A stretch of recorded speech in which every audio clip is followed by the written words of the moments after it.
السلام علیکم ناظرین، پروگرام چائے کی پیالی میں خوش آمدید۔ میں ہوں آپ کے میزبان حورین تبسم اور میرے ساتھ موجود ہیں ڈاکٹر طارق ہاشمی صاحب۔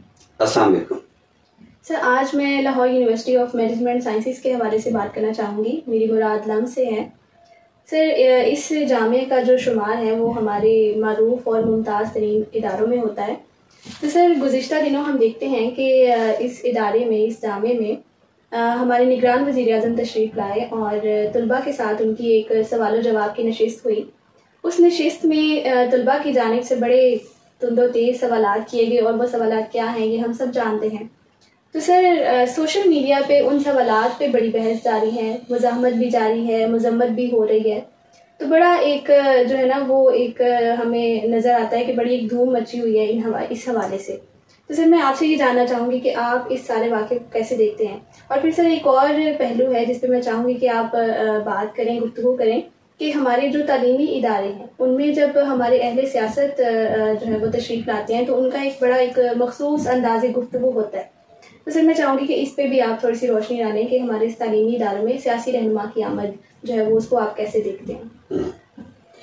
حورین، آپ نے کہا مذمت ہو رہی ہے اور مزاحمت ہو رہی ہے۔ مجھے تو اس بات کی خوشی ہے کہ مکالمہ ہوا ہے۔ مہذب قومیں مکالمے کو فروغ دیتی ہیں۔ ہمارا سب سے بڑا مسئلہ یہی ہے کہ ہم مذمت کرتے ہیں، ہم مزاحمت کرتے ہیں، لیکن ہم مکالمہ نہیں کرتے۔ ایک تعلیمی ادارے میں موجود جو وزیر اعظم ہیں ان کا تشریف لانا، ان کا طالب علموں سے خطاب کرنا اور بعد ازاں طالب علموں کا سوال کرنا، یہ بہت ہی ایک مثبت قدم ہے۔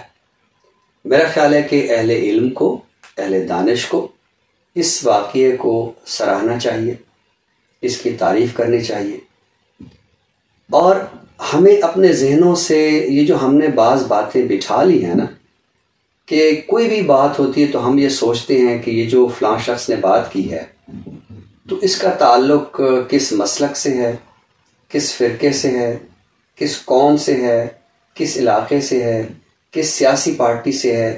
اس طرح کا رویہ ہمیں اب ترک کر دینا چاہیے۔ میں سمجھتا ہوں کہ یہ جو واقعہ ہوا ہے یہ بہت خوشائند واقعہ ہے، اس لیے کہ ایک مکالمہ ہوا ہے، اور یونیورسٹیاں جو ہوتی ہیں یہ ہوتی ہی مکالمے کے لیے ہیں۔ یعنی یونیورسٹی بنا ہے لفظ یونیورس سے، آپ نے ایک پوری کائنات کو دیکھنا ہے۔ جیسے کائنات میں نظام شمسی ہے نا، مختلف سیارے سیارچے گردش کر رہے ہیں، تو آپ کو علمی فضا میں ایک مکالمے کو فروغ دینا ہے۔ اساتذہ آپس میں مکالمہ کریں، طالب علم آپس میں مکالمہ کریں، طالب علموں اور اساتذہ کے مابین مکالمہ ہو، طالب علموں اور اہل سیاست کے مابین مکالمہ ہو، طالب علموں اور اہل فن کے مابین مکالمہ ہو، اور اسی مکالمے کی فضا ہی سے ایک نیا آئیڈیا ملتا ہے۔ یاد رکھیے کہ یونیورسٹی جو ہوتی ہے وہ صرف تعلیم دینے کے لیے نہیں ہوتی ہے، وہ علم تخلیق کرنے کے لیے ہوتی ہے، نالج کریٹ کرنے کے لیے ہوتی ہے۔ لیکن بدقسمتی سے ہماری یونیورسٹیاں چونکہ ابھی اس معیار کو نہیں پہنچی ہیں، اس مقام کو نہیں پہنچی ہیں، تو اس کے بعد ہم اس طرح کے واقعات کی مذمت یا مزاحمت کر سکتے ہیں، ہم مکالمہ نہیں کر سکتے۔ میں سمجھتا ہوں کہ تعلیمی اداروں میں اہل سیاست کو آتے رہنا چاہیے، لیکن آتے رہنے سے میری مراد یہ ہے کہ وہ آ کر مکالمہ کرے۔ وہ جو اپنے ذہن میں یہ بات لے کے آتے ہیں نا کہ ہم نے جیسے فلاں جگہ خطاب کرنا ہے یا فلاں جگہ لوگوں کو جو ہے اپنا پیغام پہنچانا ہے، تعلیمی ادارے کی اہمیت کو سمجھنا چاہیے۔ تعلیمی ادارہ اس طرح کا جلسہ عام کرنے کی اجازت نہیں دیتا کہ جیسا آپ نے باہر کسی میدان میں کرنا ہے یا کسی چوک پہ کرنا ہے۔ تعلیمی ادارے میں آپ آئیے اور مکالمہ کیجئے، اور میں سمجھتا ہوں کہ اہل سیاست اور کچھ کرے یا نہ کرے، کم از کم وہ نوجوانوں سے مکالمہ کرے، پڑھے لکھے نوجوانوں سے مکالمہ کرے، تعلیم حاصل کرتے نوجوانوں سے مکالمہ کرے، تاکہ معلوم ہو کہ ان کے ذہن میں کیا خلفشار چل رہا ہے، ان کے دلوں میں کیا طوفان اٹھ رہا ہے، ان کے سینوں میں کس نوعیت کی موجیں جو ہے وہ موجزن ہیں۔ تو میں سمجھتا ہوں کہ ایک تو مکالمہ ہونا چاہیے، دوسرا یہ جو آپ نے کہا کہ تند و تیز قسم کے جملے، کوئی ایسی بات نہیں. نوجوان جو ہوتے ہیں وہ جہاں بزرگوں کی طرح کبھی کبھی ٹھہر کے بات کرتے ہیں، وہ تند و تیز باتیں بھی کرتے ہیں، اور اس میں ایک دو نوجوانوں نے بعض ایسی باتیں بھی کی ہیں، ان کی بھی مجھے خوشی ہے. ظاہر ہے وقت کی ایک اہمیت ہونی چاہیے، اور اس کا جواب بھی بہرحال انہوں نے بہت متوازن انداز میں ان کو دیا گیا. اچھا، سوشل میڈیا پہ کیا ہوا کہ بچوں کے جو سوالات تھے وہ تو بہت زیادہ ابھارے گئے، کسی نے جوابات کو نہیں دیکھا. تو میں سمجھتا ہوں کہ ایک سٹنگ پرائم منسٹر جو ہے وہ جس نوعیت کے متوازن جواب ممکن تھے وہ انہوں نے دیے ہیں. میں اس اہمیت کو سمجھ رہا ہوں کہ جو مکالمہ ایک سٹنگ پرائم منسٹر کے ساتھ طالب علموں کا ہوا ہے، میرے لیے یہ بڑی قابل تحسین بات ہے. دوسری بات یہ ہے کہ طالب علموں نے جس طرح کے سوالات کیے، میں اس پر بھی تھوڑی سی بات کرنا چاہتا ہوں. تعلیمی اداروں میں چونکہ نوجوانوں کو سوال کرنے کی اجازت نہیں دی جاتی، یعنی جیسے میں نے کہا نا کہ سیاستدان بھی آ کر جلسے عام کو خطاب کر کے چلے جاتے ہیں، تو بہت معذرت کے ساتھ ہمارے بہت سارے اساتذہ بھی یہی کرتے ہیں. آئے، اپنا لیکچر جو ہے وہ دیا، بلکہ جھاڑا اور واپس تشریف لے گئے. نہیں، ایسا نہیں ہونا چاہیے. آپ کا 1 گھنٹے کا لیکچر ہے، آپ آدھا گھنٹہ، پون گھنٹہ آپ لیکچر دیجیے، بعد ازاں طالب علموں کو سوالات کی دعوت دیجیے.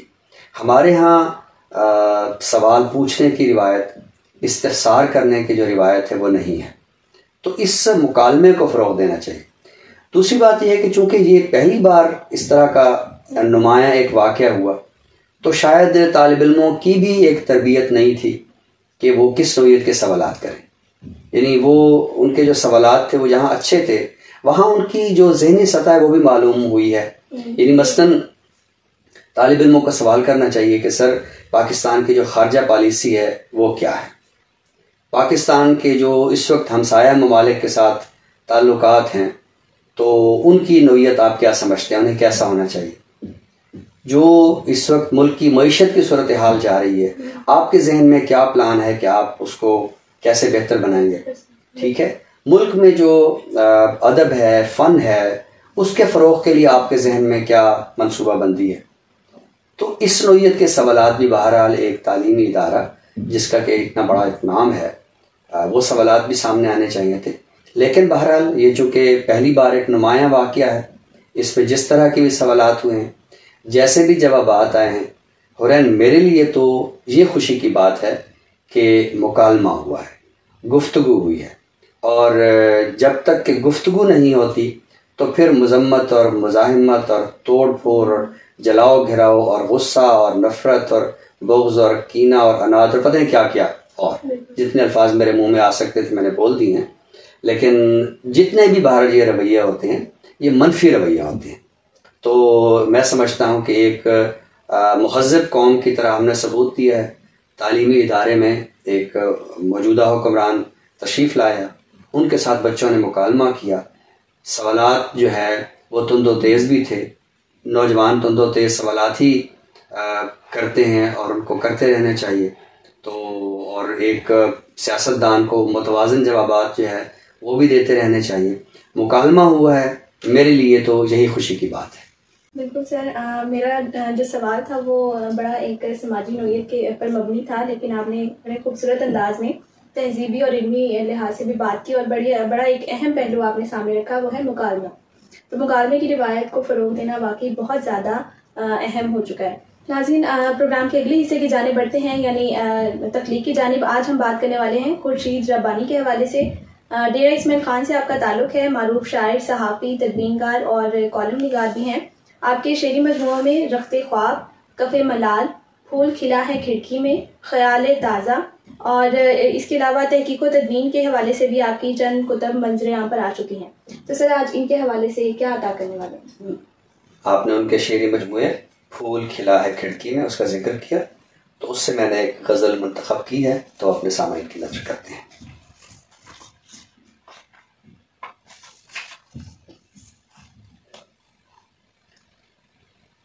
مہکا ہے کسی خواب کے امکان میں اپنے، مہکا ہے کسی خواب کے امکان میں اپنے، جو پھول کھلا ہے دل ویران میں اپنے، جو پھول کھلا ہے دل ویران میں اپنے، طوفان وہ آیا کہ مکیں اٹھ گئے سارے، طوفان وہ آیا کہ مکیں اٹھ گئے سارے، تنہائی ہی بس رہ گئی دالان میں اپنے، تنہائی ہی بس رہ گئی دالان میں اپنے، وہ مرحلہ نقل مکانی ہوا درپیش، وہ مرحلہ نقل مکانی ہوا درپیش، بھول آیا ہوں میں خود کو گلستان میں اپنے، بھول آیا ہوں میں خود کو گلستان میں اپنے، وہ کوچہ و بازار اجاڑ آیا ہے کتنے،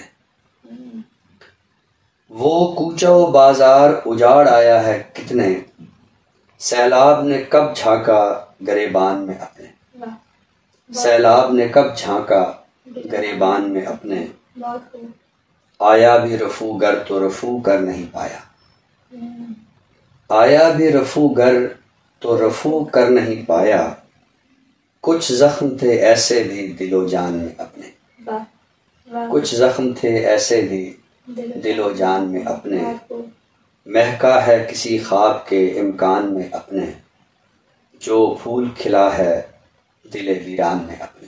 بہت خوبصورت، بڑی عمدہ غزل آج آپ نے عطا کی۔ ناظرین، اسی خوبصورت غزل کے ساتھ ہم پروگرام کے آخری حصے کی جانب بڑھتے ہیں، یعنی کتاب کے تعارف کی جانب۔ تو سر، آج تعارف کے لیے کون سی کتاب پیش کریں گے؟ آج ایک ایسی کتاب ہے جو ایک خشک موضوع پہ ہے لیکن بہت دلچسپ ہے۔ ہمارے ہاں جو لسانیات کا موضوع ہے، بالکل، یہ بہت ہی خشک سمجھا جاتا ہے، لیکن یہ ایک استاد کا یا ایک مصنف کا کمال ہوتا ہے کہ وہ کسی خشک موضوع پر دلچسپ گفتگو کیسے کرتا ہے۔ اردو میں لسانی و لسانیاتی تحقیق، اس کی مصنف ہیں ڈاکٹر الماس خانم۔ یہ کتاب میں سمجھتا ہوں کہ لسانیات کے جو بہت سارے ایسے پہلو ہیں کہ جن پر گفتگو تو ہوئی لیکن اتنی جامع انداز میں نہیں ہوئی، تو یہ کتاب ایسی ہے کہ جس میں لسانیات کے کئی ایک پہلو، اور خصوصاً اردو لسانیات کے حوالے سے، یعنی اس کے اگر میں مندرجات کی طرف جاؤں تو میں اپنے ناظرین کو بتا سکتا ہوں کہ اس میں سب سے پہلے تو گفتگو کی گئی ہے کہ لسانیات کیا چیز ہے، اس کی کیا تعریف ممکن ہے، لسانیات کی ضرورت و اہمیت کیا ہے، اور لسانیات کی شاخیں کتنی ہیں۔ اس کے بعد جو مباحث ہیں وہ اردو کے آغاز و ارتقاء کے نظریات سے متعلق ہیں، اور 20ویں صدی میں اردو زبان کے ارتقاء کے نظریات کیا ہیں اس پر بھی روشنی ڈالی گئی ہے۔ اس کے بعد اس کے کچھ اور ایسے حصے بنائے گئے ہیں کہ ہر حصے کے اندر کچھ ذیلی حصے ہیں اور ان کے مباحث ہیں۔ مثلا پہلا حصہ ہے اردو لغت نویسی، اس میں مستشرقین کی خدمات اور پھر اہل ہند کی خدمات اور جدید دور میں جو اردو لغت نویسی ہے اس کا جائزہ ہے۔ اس کے بعد اردو قواعد نویسی، اسے بھی پھر انہی ذیلی حدود میں دیکھا گیا ہے، یعنی مستشرقین کی خدمات، پھر اہل ہند کی خدمات، اور پھر جدید دور میں اردو قواعد نویسی۔ اور اس کا 7واں حصہ ہے جو اردو کی اصطلاحات سازی کے حوالے سے ہے، اس میں اداروں کی خدمات کا جائزہ لیا گیا ہے، اور اردو رسم الخط، اردو املاء، رموز اوقاف اور محاورات ضرب الامثال، ان میں یہ نہ صرف ایک ان کی ماہیت پہ بحث ہے بلکہ ان کی اصطلاحات کو بھی بہت دلچسپ پیرائے میں واضح کیا گیا ہے۔ یہ کتاب میں سمجھتا ہوں کہ لسانیات سے وابستہ جو اساتذہ ہیں ان کو بھی دیکھنی چاہیے، اور لسانیات کی تفہیم کے لیے طالب علموں کو بھی دیکھنا چاہیے۔ جیسے میں نے شروع میں کہا کہ لسانیات ہے تو ایک خشک موضوع، لیکن اس کتاب میں دلچسپ پیرائے میں ان کو کھولا گیا ہے، تو لسانیات پر یہ ایک اہم کتاب ہے۔ میں چاہوں گا کہ ہمارے ناظرین، ہمارے طلبہ و طالبات اور ادب اور لسانیات سے وابستہ اساتذہ اس کتاب کو ضرور مطالعہ کریں۔